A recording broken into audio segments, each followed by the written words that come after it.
Joy Behar calls her a 10. I mean, how dare she objectify a woman with a sexist rating system, but it's such a typical thing from a 1.5. Well said. The motives stink worse than Joy Behar's jog bra. I mean, assuming she jogs. Oh, wait, there she is. All right.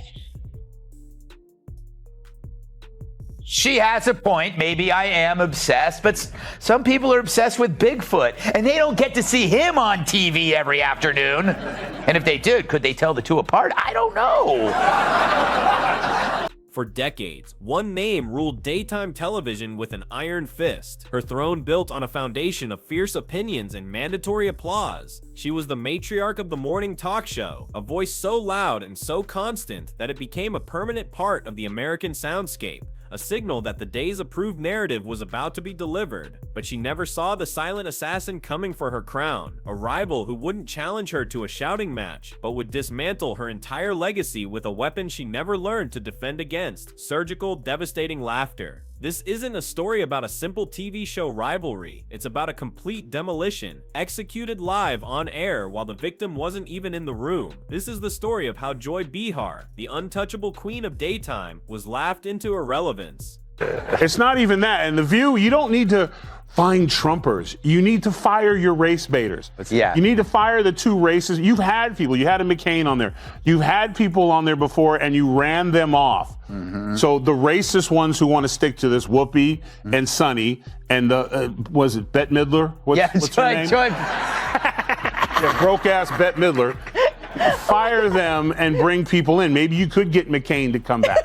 She was a Republican, but every show and every break, she was nearly in tears because she was being attacked. Joy Behar has been a fixture on The View for so long, she's become more than a host. She's an institution. For years, she operated from a fortress of immense power, sitting at a table that was less a forum for discussion and more a stage for her personal worldview. The show's format, originally intended to showcase women with different points of view, slowly morphed into her personal echo chamber, a safe space where liberal orthodoxies were affirmed and conservative ideas were treated as a contagion. Applause was not just encouraged, it was cued, a Pavlovian response from an audience conditioned to cheer for the right lines. Dissent wasn't just debated, it was pathologized, treated as a moral failing or a sign of profound ignorance. She was the veteran, the ultimate survivor who had outlasted dozens of co-hosts and weathered countless controversies, emerging each time seemingly more untouchable. Her on-air demeanor became a masterclass in passive aggression, the condescending tone, the dismissive wave of a hand, the way she would take a long, deliberate sip from her mug to signal a conversation was over. She wasn't just a host, she was the gatekeeper of acceptable opinion, and for years no one dared to truly challenge her reign. But that invincibility was a carefully constructed illusion, and the walls of her kingdom were about to be tested by an outside force she fundamentally misunderstood. This week, Joy Behar accused Elon Musk of being pro-apartheid,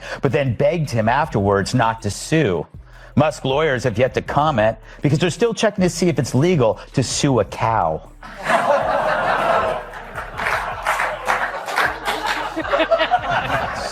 Shots fired. Just a legal question. I don't know why it's so upsetting. I don't make the rules in this country. All right. Meanwhile, on another network, a rebel king was quietly building an empire from the ground up. Greg Gutfeld was the most unlikely contender for the late-night throne. He wasn't a slick, polished comedian from the stand-up circuit. He was a sardonic writer and satirist with a background in edgy counterculture magazines like Maxim and Stuff. Places where thumbing your nose at authority wasn't just a gimmick, it was the entire brand. While legacy hosts like Stephen Colbert, Jimmy Kimmel, and Jimmy Fallon were serving up a predictable, homogenous diet of anti-conservative monologues that felt more like DNC talking points than comedy, Gutfeld was creating something radically different. His show, Gutfeld, wasn't just conservative comedy, it was anti-establishment comedy. It treated the entire media landscape, including his own network at times, as a grand circus of absurdity.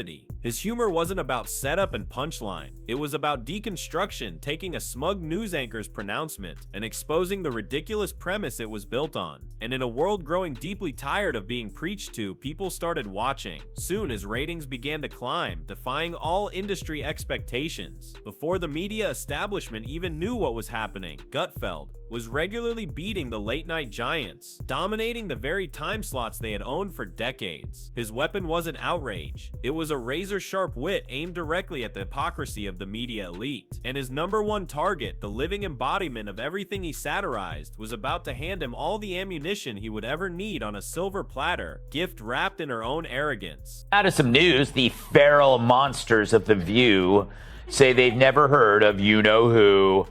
True, the show that makes mornings hell claim that my name doesn't ring a bell. It's time for... Our view on The View. Ugh. Yeah, the witch's coven finally shows me some lovin'. Yesterday on The View, yours truly was the subject of conversation. Apparently, the broads have no idea who I am, or so they say. Hit it, Gladys. The shot heard round the TV world was fired, not with a bang, but with a smug, dismissive giggle. During a segment on The View, conservative commentator Kim Klashik mentioned Greg Gutfeld by name, praising his show. The response from the panel was immediate and dripping with a level of condescension usually reserved for a toddler trying to explain physics. Who is he? Joy asked, feigning an ignorance so profound it was almost theatrical. Her co-hosts, Sunny Hostin and Whoopi Goldberg, immediately joined in, exchanging bewildered glances and smug smiles, as if they'd just been asked about an obscure indie band from a country that doesn't exist. They laughed, confident in their own cultural supremacy, certain that by pretending this ratings king didn't exist, they could will him out of the public consciousness. They saw him as a minor pest from a rival network, a fringe character unworthy of their attention. In their insulated Manhattan bubble, he was a nobody. They thought dismissing him would be the end of the conversation. They had no idea it was the spark that would light a fire they couldn't control. Gutfeld talks about you all the time. Who is he? Well, really, who is he? I don't watch the show. He has a show. I don't watch the never show. heard of him. Yeah. I guess he's just obsessed with me. No. Next, Joy's going to say she's never heard of carbs. Seriously, her denial of knowing me is as believable as her red hair. But obsession? I mean, come on, Joy. Where would you even get that idea? Like Joy Behar's face, it's looking worse and worse by the day. More full of crap than Joy Behar after a night of scotch and Taco Bell. Her being named Joy is like me being named ugly. Joy wasn't there on the show. Apparently Mondays are her days off when she feeds in the pasture. It now smells like a humid day inside Joy Behar's moon. Gutfeld and his panel didn't get angry. They got surgical. They played the clip of The View hosts denying his existence not with indignation, but with sheer, unadulterated delight. Gutfeld leaned back in his chair, a Cheshire cat grin spreading across his face. He didn't need to yell. He let the sheer absurdity of their elitism speak for itself. He turned their ignorance into a recurring bit, a running gag that his audience was in on. He dismantled their arrogance piece by piece, mocking their out-of-touch bubble and exposing it for the world to see. They've never heard of me, he'd say, just like they've never heard of a mortgage or the price of milk. Then there was Tyrus, Gutfeld's hulking, deadpan secret weapon. While Gutfeld delivered the punchlines, Tyrus sat there, a quiet storm of judgment. He rarely needed to say a word. His silent, deadpan stare into the camera, often followed by a slow, disbelieving shake of his head or a single contemptuous snort, was more devastating than any 10-minute monologue. It was a form of comedic martial arts, using his opponent's own momentum against them. It was a silent takedown, a comedic execution that turned Joy's smugness into a national joke. The message was clear: you can pretend not to know us, but your audience, and soon our audience, knows exactly who we are. No, this is what elitists do who can't, like, if you don't know who someone is, how did you know to automatically hate him? Mm-hmm. Like, I mean, that's how fake and full of she is. Gutfeld, never heard of him. Don't like him. Why? Because why? That's why I just turned to one of my kids. Because why? Yeah. Because I don't know who he is. Never heard of him at all in my entire life. But why? Because I don't know. Because they are the last TV show to talk about high turnover. Mm-hmm. We've been rolling 3 steady for a long time. Yeah. We don't take breaks in the commercial to get away from each other. Well, that's what the drinking's for. Yes. Megan McCain, how'd that go? Yeah. Rosie O'Donnell, or any of these previous fellow employees? Because one of the things they said was that no one walks away from money. Right? Yeah.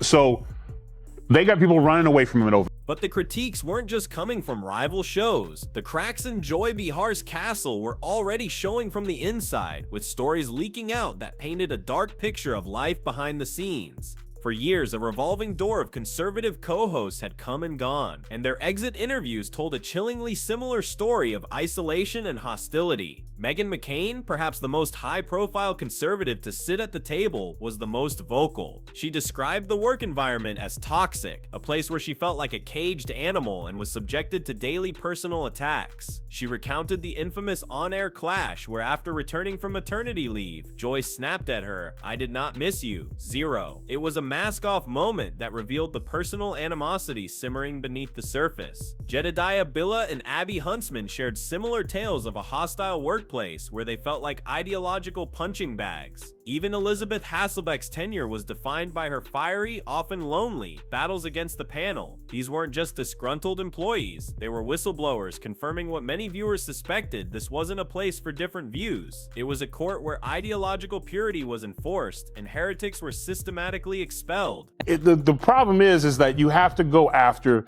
the racist people, and if the CEO goes, you know what, I'm not going to allow a woman on my show, or man, that will go after white America and talk about them like dogs. That doesn't represent our ideals or values for anyone.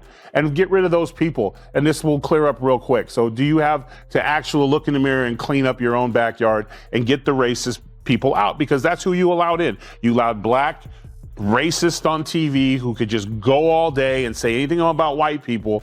And I guess lo and behold, they forgot that there's a lot of people at home, white people at home during the day, that are not watching your show anymore. So just clean it up. Yeah, you know, Emily. As the war of words escalated, another more important battle was being waged, the war of numbers. And the numbers told a story the mainstream media refused to cover. Gutfeld was not just a niche hit, it was a ratings juggernaut. It consistently pulled in more viewers than the legendary late-night shows, often beating them combined in key demographics. While The View continued to preach to its shrinking, aging choir, a massive portion of the American audience was changing the channel, hungry for something that didn't treat them like misbehaving students. They were tired of being lectured by millionaires in a New York studio. They wanted to laugh. This wasn't just a feud, it was a tectonic shift in the television landscape. The very establishment that Joy Behar had lorded over for decades was losing its grip, and the outsider she had so casually dismissed was leading a populist revolution in entertainment. It's about The View.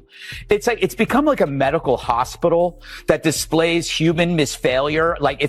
Here, let's look at this political oddity. You know, it really is like the left-wing equivalent of a carnival sideshow, except instead of bearded ladies and fat clowns and two-headed cows. Well, let me rephrase that. But The View is a victim of the sunk cost fallacy. You know, how can you now speak the truth when for years you've been telling lie after lie after lie? Now you're carrying this big bag of rocks around you because it's too harmful for their ego to admit that we really were dishonest. And they could be honest. All they would have to say is, look, we hate Trump so much. We were willing to lie about Joe Biden because we felt he was preferable. We thought our lying and our cover-up was on your behalf.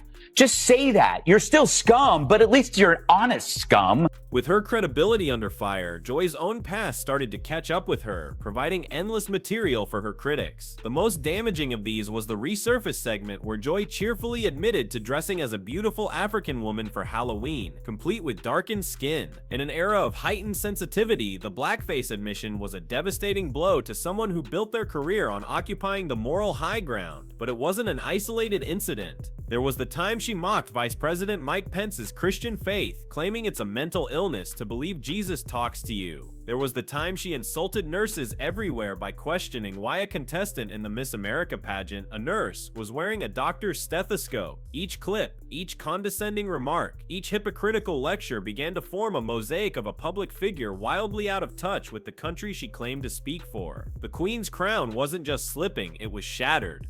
Sure, all that, and the price of butter. Sonny gets the game ball. If it wasn't for her, asking that question, It might have been a closer election.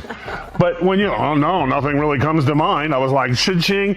Listen, they're bitter, they're angry, they're entitled. They also should be, this should have been a reset for everyone who pushed lies and misinformation for the last, they call them Hitler, they call these things, America rejected them. And instead of coming back and saying, we lied, they instead are now doubling down. So let her keep doing it, because if she keeps that up, we're going to keep getting the Senate and probably the House and the White House, because people see right through your lies. In the end, Joy Behar wasn't defeated in a shouting match or a fiery debate. She was dismantled by something far more powerful: irony. Her entire persona, meticulously crafted over years of being the smartest and most righteous person in any room, was completely unraveled by a rival who simply laughed at her from a distance. Greg Gutfeld and Tyrus didn't need to storm her stage, they just needed to hold up a mirror. They exposed the hypocrisy, mocked the self-importance, and let the cold, hard reality of the ratings do the rest. The throne of daytime TV now sits empty, not because the queen was violently overthrown, but because her audience simply got bored and walked away. And as they did, a question began to hang in the air, echoing in the silent, empty studios of legacy media. As the era of the preachy, self-important TV host finally ended, the roaring sound of laughter from Gutfeld's studio suggests the revolution wasn't just televised, it was hilarious. Joy was so busy watching the front door, waiting for a challenger to burst in, she never noticed her entire kingdom was being condemned from the outside, its demolition carried out not with a bang, but with a punchline.